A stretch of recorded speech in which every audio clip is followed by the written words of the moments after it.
नमस्कार प्रिय दर्शकों, एक बार फिर आपका स्वागत है हमारे YouTube चैनल पर।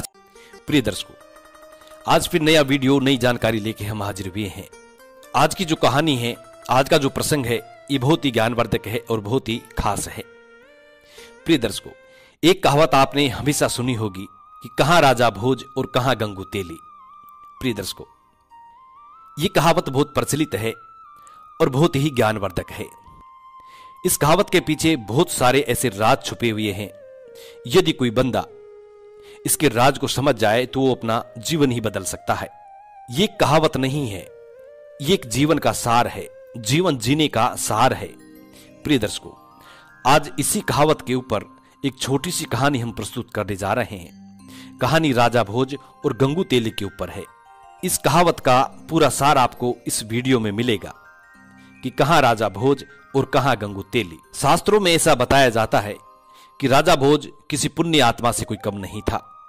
राजा भोज को पुण्य आत्मा की उपाधि दी गई है। शास्त्रों में ऐसा वर्णित है कि जो बंदा, जो इंसान राजा भोज की इस कहानी को पूरे मन से और ध्यान से सुनता है, उसके जीवन से समस्त प्रकार के पाप दोष नष्ट हो जाते हैं।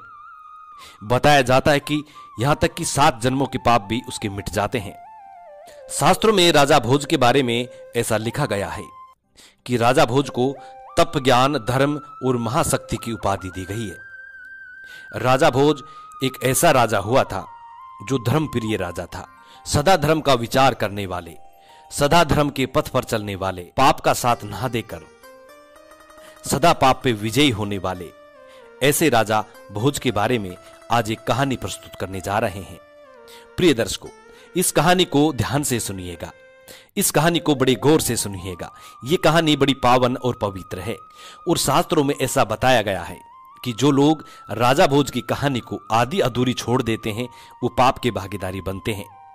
इसलिए आपसे अनुरोध है, या तो आप इस कहानी को सुने नहीं, यदि आप सुन रहे हैं तो इस कहानी को पूरा सुने, जिससे कि आप पाप के भागीदारी बनने से बचे रहें। कहानी शुरू करने से पहले जो लोग हमसे नए जुड़े हैं वो हमारे चैनल को सब्सक्राइब करें, बेल आइकन ऑन करें, अच्छा कमेंट किया करें, ताकि हर आने वाले वीडियो का नोटिफिकेशन सबसे पहले आपको मिले और आप उसका फायदा उठा सकें। प्रिय दर्शकों, हमारे इस चैनल में हम रोज नई वीडियो, नई जानकारी लेके हाजिर होते हैं, इसलिए आप हमारे चैनल को जरूर सब्सक्राइब करें।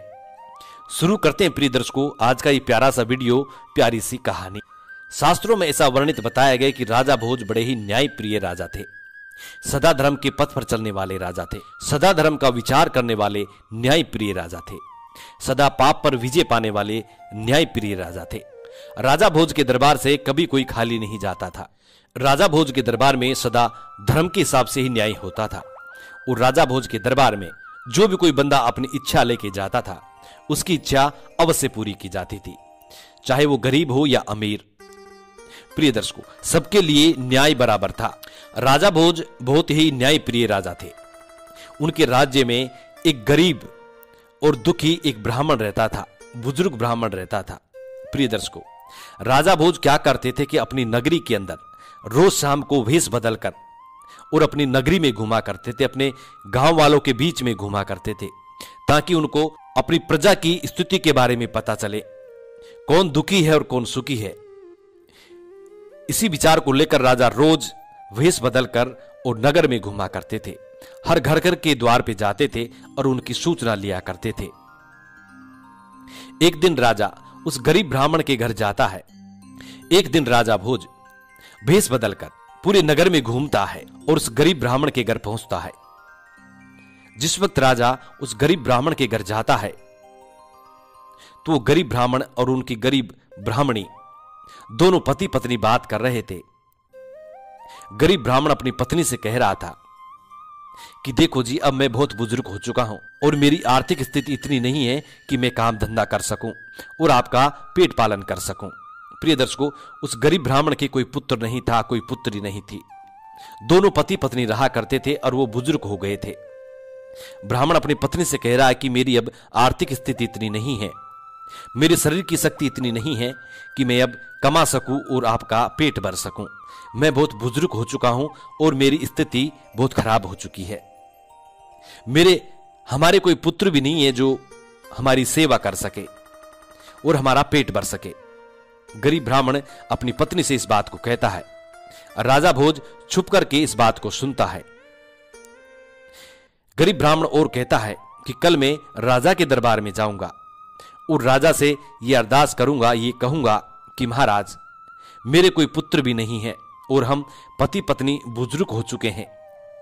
हमारी काम करने की स्थिति नहीं है, हमारी काम धंधा करने की स्थिति नहीं है और हमारा जीवन व्यतीत करने के लिए हमें अनाज की आवश्यकता पड़ेगी। इतनी बात वो गरीब ब्राह्मण अपनी पत्नी से कहता है। और जब दूसरे दिन होता है तो दूसरे दिन वो गरीब ब्राह्मण राजा भोज के दरबार में जाता है। राजा भोज को हाथ जोड़कर ढोक प्रणाम करता है और राजा भोज से कहता है कि महाराज, मैं बहुत गरीब इंसान हूं और मैं बहुत बुजुर्ग हो चुका हूं। अब मेरी शक्ति नहीं है कि मैं कमा सकूं और अपनी पत्नी का पेट भर सकूं। हमारे कोई पुत्र भी नहीं है जो हमारा लालन पालन कर सके, जो हमारा बुढ़ापे की लाठी बन सके। प्रिय दर्शकों, राजा भोज रात में उन गरीब ब्राह्मण की पूरी बात सुन चुका था। राजा भोज को यह मालूम था कि यह गरीब ब्राह्मण बहुत ही निर्धन है, बहुत ही गरीब है। राजा भोज उस गरीब ब्राह्मण की पूरी बात सुनता है और राजा भोज अपने सैनिकों को आदेश देता है। और राजा भोज कहते हैं कि इस गरीब ब्राह्मण को 100 स्वर्ण मुद्राएं दे दी जाए। प्रिय दर्शकों, राजा भोज उस गरीब ब्राह्मण को 100 स्वर्ण मुद्राएं देते हैं। वो गरीब ब्राह्मण बड़ा खुश होता है और 100 स्वर्ण मुद्राएं लेकर के अपने घर चला आता है। घर लाकर के अपनी पत्नी को कहता है कि राजा ने मुझे 100 स्वर्ण मुद्राएं दी हैं और इनसे हमारा जीवन व्यतीत हो जाएगा। उस गरीब ब्राह्मण का जीवन व्यतीत करने के लिए 100 स्वर्ण मुद्राएं बहुत थी। प्रिय दर्शकों, गरीब ब्राह्मण और गरीब ब्राह्मण की पत्नी स्वर्ण मुद्राएं पाकर बड़े खुश होते हैं और तिजोरी में रख करके रात को सो जाते हैं। जब सुबह उठ करके वो देखते हैं तो उनकी स्वर्ण मुद्राएं गायब होती हैं, स्वर्ण मुद्राएं नहीं मिलती हैं। ब्राह्मण बड़ा दुखी होता है। दोनों पति पत्नी काफी दुखी हो जाते हैं, रोते हैं, चिल्लाते हैं। गरीब ब्राह्मण अपनी पत्नी से कहता है कि प्रिय, मैं फिर से राजा के दरबार में जाऊंगा, महाराज भोज के दरबार में जाऊंगा और उनको इस घटना के बारे में मैं पूरा बताऊंगा। प्रिय दर्शकों, वो गरीब ब्राह्मण फिर से राजा भोज के दरबार में आता है और राजा भोज को वो पूरी कहानी बताता है।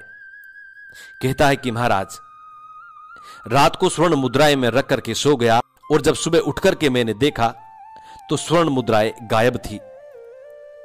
अब मैं क्या करूं? राजा भोज फिर अपने सैनिकों को आदेश देता है और कहते हैं कि फिर से इस गरीब ब्राह्मण को 100 मुद्राएं दे दी जाए। प्रिय दर्शकों, राजा भोज फिर से उस गरीब ब्राह्मण को 100 स्वर्ण मुद्राएं देते हैं। वो गरीब ब्राह्मण फिर से 100 स्वर्ण मुद्रा लेकर के बड़ा खुश होता है और अपने घर को चला आता है। प्रिय दर्शकों, फिर से लाके अपनी पत्नी को स्वर्ण मुद्राएं देता है और दोनों पति पत्नी बड़े खुश हो जाते हैं और राजा को आशीर्वाद देते हैं, राजा की तारीफ करते हैं। और रात को फिर से अपने संदूक में स्वर्ण मुद्राओं को रखकर और दोनों पति पत्नी घर के ताला लगाकर, लोक लगाकर सो जाते हैं। रात को फिर से उस गरीब ब्राह्मण के सपने में राजा भोज जैसा कोई इंसान आता है और वो कहता है कि ब्राह्मण देवता, हमने जो आपको स्वर्ण मुद्राएं दी हैं वो हमें वापस लौटा दो, क्योंकि हमारे राज्य पर बड़ा संकट आ गया है और हमें स्वर्ण मुद्राओं की सख्त जरूरत है। प्रिय दर्शकों, वो ब्राह्मण स्वर्ण मुद्राएं निकालकर और राजा भोज के हम सकल इंसान को दे देता है। वो लेकर के वहां से चला जाता है। जब उस गरीब ब्राह्मण को चेत होता है, नींद खुलती है, तो वो तुरंत जाकर के अपनी स्वर्ण मुद्राओं को संभालता है, लेकिन स्वर्ण मुद्राएं वहां से गायब थी। प्रिय दर्शकों, वो गरीब ब्राह्मण फिर से दुखी हो जाता है कि मैंने तो सपने में महाराज को स्वर्ण मुद्राएं दी थी, लेकिन ये सही में गायब हो गई।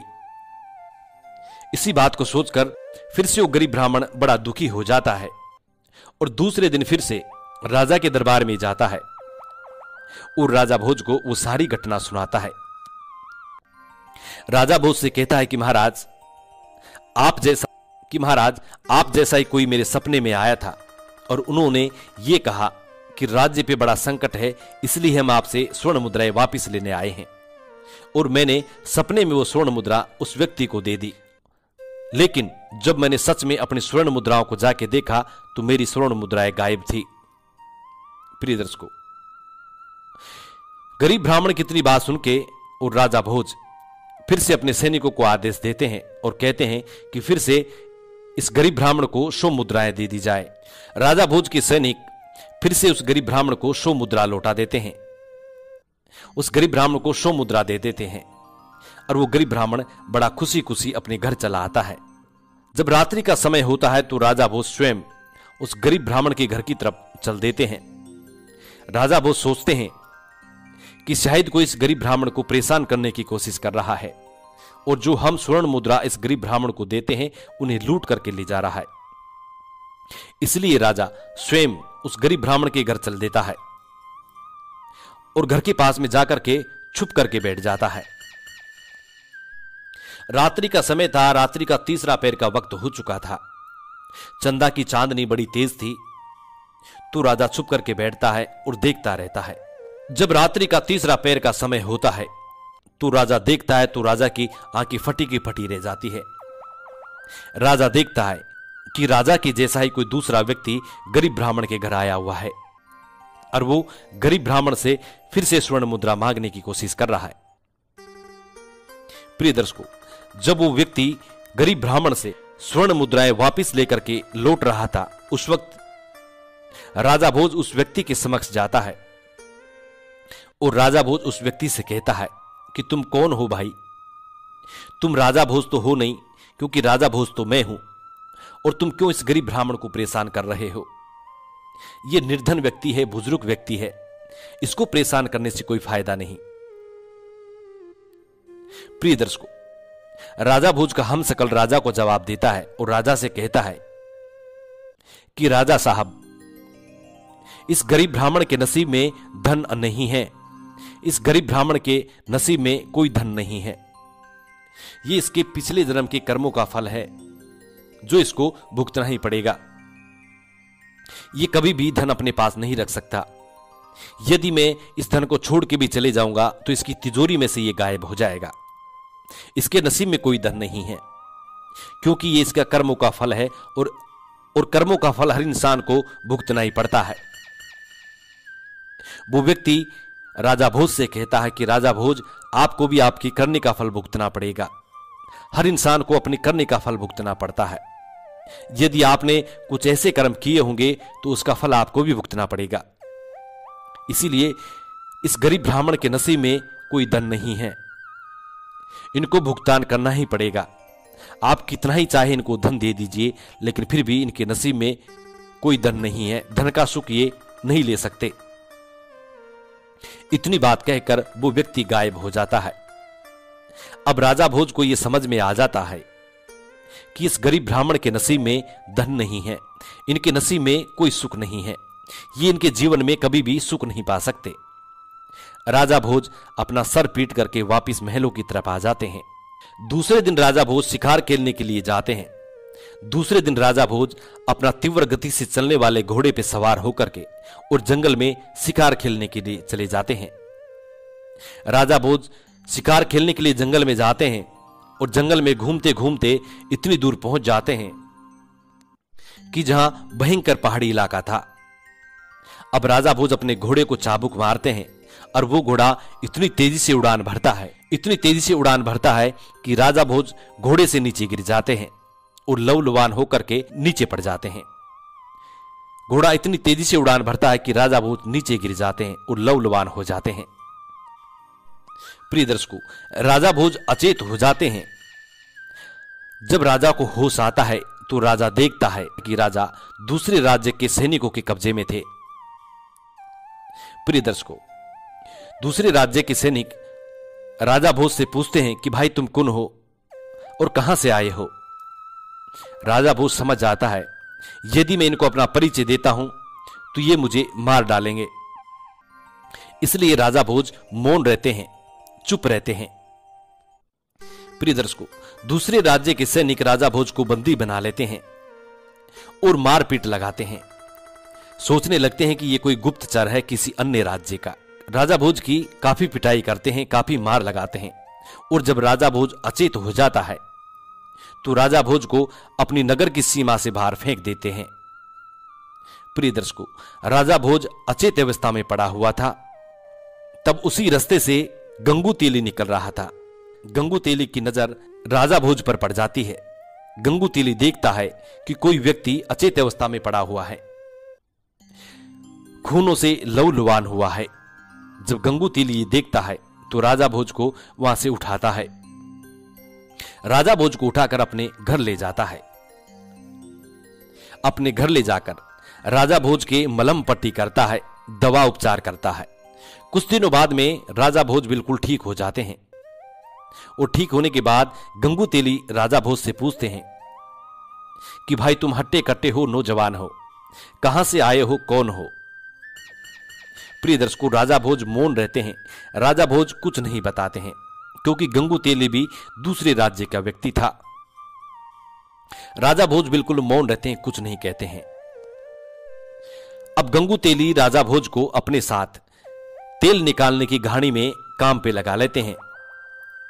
उधर गंगू तेली भी घानी का बैल बन करके और घानी को चलाता। उधर राजा भोज भी एक साइड बैल की जगह घानी में जुट जाते और घानी को चलाते, तेल निकालते। प्रिय दर्शकों, राजा भोज गंगू तेली का दास बन जाता है और गंगू तेली के साथ रोज घानी का तेल निकालते। बैलों की जगह जुड़कर कार्य करते और घानी को फिरोते और तेल निकालते। उधर राजा भोज धीरे धीरे कुछ गीत गुनगुनाते हुए घानी में काम करते। जब गंगू तेली को राजा भोज की आवाज सुनाई देती तो गंगू तेली भी मंत्रमुग्ध हो जाता और अपने दास से बार बार कहता कि आप फिर से गाना गाइए। तो राजा भोज फिर से गाना गाते। गंगू तेली मंत्रमुग्ध हो जाते राजा भोज के गाने सुनकर। प्रिय दर्शकों, गंगू तेली के पास जो लोग तेल लेने के लिए आते थे वो भी राजा भोज की आवाज को सुनते थे, उनके गानों को सुनते थे। तो सभी लोग गंगू तेली से कहते थे कि गंगू तेली, तुम्हारा दास बहुत अच्छा कलाकार है, बहुत अच्छा संगीतकार है, इनकी आवाज में मानो कोई जादू है। प्रिय दर्शकों, उधर जिस नगर में गंगू तेली और राजा भोज रह रहे थे वो नगर अन्य नगर था। उस नगर के राजा के एक सुंदर सी राजकुमारी थी जिनका नाम वसुंधरा था। वो राजा अपनी पुत्री की शादी करने के लिए स्वयंवर की रचना करता है, स्वयंवर रखता है। स्वयंवर में यह शर्त रखी जाती है कि जो इंसान अच्छा संगीतकार होगा, जो इंसान अच्छा कलाकार होगा, जो इंसान तानसेन की तरह गाएगा, ऐसे इंसान के साथ वो अपनी पुत्री की शादी करेगा, अपनी पुत्री का स्वयंवर करेगा। वो राजा दूर दूर के नगरों में, दूर दूर के राजा महाराजाओं के पास निमंत्रण भेजते हैं स्वयंवर के लिए। प्रिय दर्शकों, जब गंगू तेली को इस बात का मालूम चलता है तो गंगू तेली अपने दास को यानी राजा भोज को तैयार करता है और राजा भोज से कहता है, अपने दास से कहता है कि हमें कल राजा के महल में चलना है। वहां पे राजा की पुत्री राजकुमारी का स्वयंवर है और उस स्वयंवर में अच्छे अच्छे संगीतकार आएंगे, अच्छे अच्छे कलाकार आएंगे। जो सबसे सर्वश्रेष्ठ संगीतकार होगा उसके साथ राजा अपनी पुत्री का विवाह करेंगे। प्रिय दर्शकों, गंगू तेली राजा भोज को यानी अपने दास को साथ लेकर के और राजा के महल में चले जाते हैं। वहां देखते हैं कि काफी बड़े बड़े विद्वान लोग, अच्छे अच्छे संगीतकार, बड़े बड़े नामी संगीतकार लोग आए हुए हैं। सभा जुड़ जाती है, स्वयंवर की रचना होती है, स्वयंवर शुरू किया जाता है। सभी बड़े बड़े कलाकार, बड़े बड़े संगीतकार अपनी अपनी प्रस्तुति देते हैं। प्रिय दर्शकों, उधर राजा की पुत्री वसुंधरा किसी भी संगीतकार को पसंद नहीं करती, सबको नकार देती है। कहती है इनमें से कोई ऐसा संगीतकार नहीं है जो मेरे मन को छू जाए। जब सभी संगीतकार समाप्त हो जाते हैं तो अंत में जाकर के राजा भोज अपने दास को यानी राजा भोज को खड़ा करता है, अपने राजा से आज्ञा लेता है कि महाराज मेरे पास भी एक संगीतकार है। एक बार इसको भी मौका दिया जाए। राजा के आदेश पाकर गंगू तेली अपने दास को यानी राजा भोज को संगीत के लिए खड़ा करता है। जब राजा भोज संगीत सुनाने के लिए खड़े होते हैं, खड़े होते हुए पूरी प्रजा को प्रणाम करते हैं, राजा को प्रणाम करते हैं, हाथ जोड़ के प्रणाम करते हैं। जब राजा भोज अपने सुर लगाते हैं और अपने गाने की लाभ भरते हैं, उस वक्त आसमान में बादल मंडराने लगते हैं, बिजलियां कड़कने लगती है। प्रिय दर्शकों, बिन बादल बरसात होने लगती है, फूलों की बरसात होती है। उधर उस राजा की राजकुमारी वसुंधरा खड़ी होकर के जोर जोर से चिल्लाने लगती है और कहती है कि यही है मेरा संगीतकार, यही है मेरा संगीतकार। जोर जोर से चिल्लाती है। प्रिय दर्शकों, सभा में बैठे सभी बड़े बड़े विद्वान लोग हक्के बक्के रह जाते हैं, देखते रह जाते हैं। वो राजा अपनी पुत्री को समझाता है कि पुत्री, तुम्हें इस तरह नहीं चिल्लाना चाहिए। भरी सभा में खड़े होकर एक साधारण व्यक्ति के लिए तुम चिल्ला रही हो। इनके कोई कुल का पता नहीं है, कोई गोत्र का पता नहीं है, और तुम्हारा इस तरह चिल्लाना अच्छा नहीं है। प्रिय दर्शकों, राजा भोज अपना संगीत खत्म करते हैं, समाप्त करते हैं। उसके बाद वो राजा भोज से पूछता है कि भाई तुम कहां के रहने वाले हो। तभी उस राजा की पुत्री वसुंधरा कहती है कि पिताश्री, मैंने इस व्यक्ति को अपना जीवन साथी चुन लिया है और यही मेरा जीवन साथी होगा। वो राजा अपनी पुत्री से कहता है कि पुत्री, अभी तक इसका कोई कुल का पता नहीं है, कोई गोत्र का पता नहीं है। इस व्यक्ति के साथ तुम्हारा विवाह नहीं हो सकता। यदि हमारे दरबारी इस चीज का निर्णय करेंगे, क्योंकि हमारे दरबार में बड़े बड़े विद्वान लोग बैठे हुए हैं, हमारे दरबार में 4 ऐसे विद्वान लोग हैं, यदि इनकी सहमति होती है तो ही हम आपका विवाह इस व्यक्ति के साथ कर सकते हैं। उस राजा के दरबार में तप, ज्ञान, धर्म और महाशक्ति 4 विद्वान बैठे हुए थे। राजा 4 विद्वानों से सवाल पूछते हैं एक एक करके। सबसे पहले राजा तप से पूछते हैं और कहते हैं कि तप, तुम खड़े हो जाओ और तुम ये बताओ कि संसार में ऐसा कौन सा तपस्वी है, ऐसा कौन सा महापुरुष है कि जिसके तप से ब्रह्मांड भी थर्रा जाए। प्रिय दर्शकों, तप हाथ जोड़कर और राजा से कहता है कि महाराज, ऐसा तपधारी सिर्फ एक ही व्यक्ति है और वो है राजा भोज। राजा भोज के सिवाय आज इस संसार में ऐसा कोई तपधारी नहीं है जिसके तप से पूरा ब्रह्मांड थर्रा जाए। तप की इतनी बात सुनने के बाद वो राजा दूसरा सवाल ज्ञान से करता है। कहता है कि ज्ञान, अब तुम खड़े हो जाओ, और ज्ञान से सवाल करता है और कहते हैं कि ज्ञान, हमें तुम ये बताइए कि इस संसार में ऐसा सबसे बड़ा ज्ञानी कौन है जिसके ज्ञान के आगे बड़े बड़े विद्वान लोग फेल हो जाए, रावण जैसे विद्वान भी फेल हो जाए। ऐसा ज्ञानी व्यक्ति इस संसार में कौन है। ज्ञान भी हाथ जोड़कर राजा को प्रणाम करता है और कहता है कि महाराज, आज के इस संसार में सबसे ज्ञानी व्यक्ति एक ही है और वो है राजा भोज। राजा भोज के सिवा इस संसार में दूसरा कोई ज्ञानी व्यक्ति नहीं है। राजा भोज के पास में 4 शास्त्रों का ज्ञान है, सभी वेद पुराणों का ज्ञान है, इसलिए राजा भोज के सिवा दूसरा इस दुनिया में ज्ञानी नहीं है।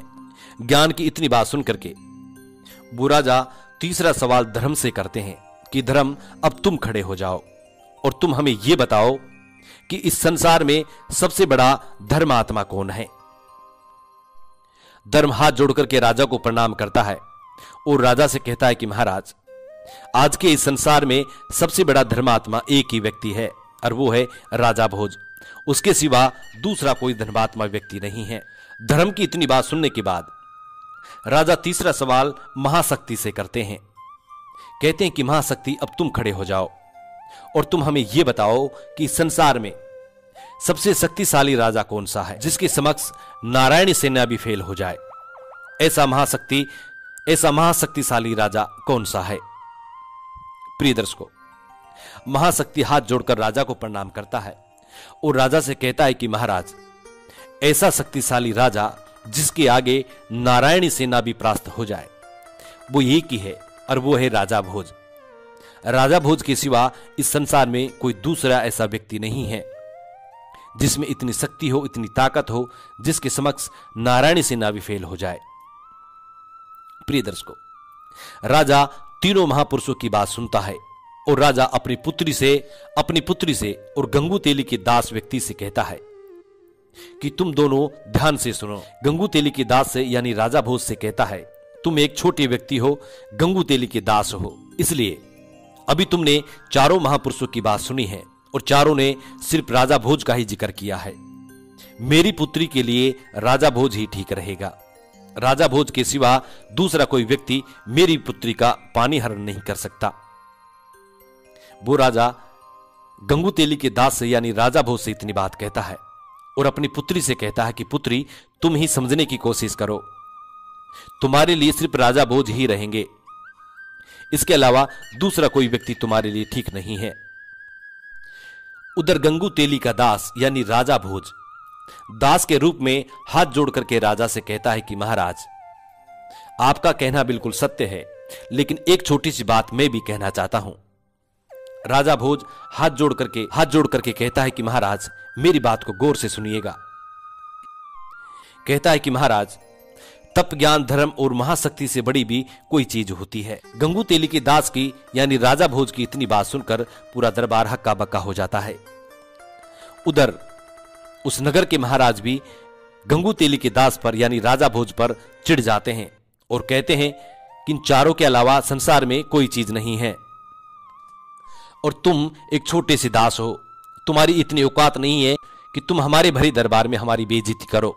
लेकिन गंगू तेली का दास यानी राजा भोज फिर से राजा से कहता है कि महाराज, इस बात का प्रमाण यह है कि जब किसी की समय बिगड़ती है तो वो लोटा लेके भीख मांगने पर मजबूर हो जाता है। जिस व्यक्ति का तुम जिक्र कर रहे हो, जिस व्यक्ति की तुम प्रशंसा कर रहे हो, वो राजा भोज भी आज दर दर की ठोकरें खाते फिर रहा है और किसी का दास बनकर के अपना जीवन व्यतीत कर रहा है। प्रिय दर्शकों, गंगू तेली के दास की यानी राजा भोज की इतनी बात सुनने के बाद पूरे दरबार में सन्नाटा छा जाता है। उस राजा के दरबार में एक चतुर व्यक्ति था। वो चतुर व्यक्ति राजा के कान में कहता है कि महाराज, सुना तो हमने भी है कि राजा भोज अपने राज्य में नहीं है और कहीं लापता हो गए हैं। तो वो राजा तुरंत समझ जाता है कि यही राजा भोज है और इतना ज्ञान सिर्फ राजा भोज के पास ही हो सकता है, अन्य किसी व्यक्ति के पास नहीं हो सकता। व्यक्ति का शरीर देखिए, हट्टा कट्टा है, चमकीला है, नौजवान है और इसका ललाट देखिए जैसे चंद्रमा चमक रहा हो। बिल्कुल ये राजा भोज ही है। प्रिय दर्शकों, वो राजा खड़ा होता है और हाथ जोड़ करके राजा भोज से कहता है, आप वही सूर्यवंशी राजा भोज है। प्रिय दर्शकों, वो राजा अपनी पुत्री वसुंधरा की शादी राजा भोज के साथ कर देते हैं और राजा भोज अपनी पत्नी को लेकर के अपने राज्य की तरफ आते हैं। प्रिय दर्शकों, उसी समय उस दरबार में जयकारा लगने लगे कि कहां गंगू तेली और कहां राजा भोज, कहां गंगू तेली और कहां राजा भोज। प्रिय दर्शकों, राजा भोज के साथ में गंगू तेली का नाम भी अमर हो गया। ऐसे हुए थे राजा भोज। प्रिय दर्शकों, आज की कहानी यह समाप्त होती है। हम उम्मीद करते हैं कि यह कहानी आपको जरूर पसंद आई होगी। जी नमस्कार, धन्यवाद।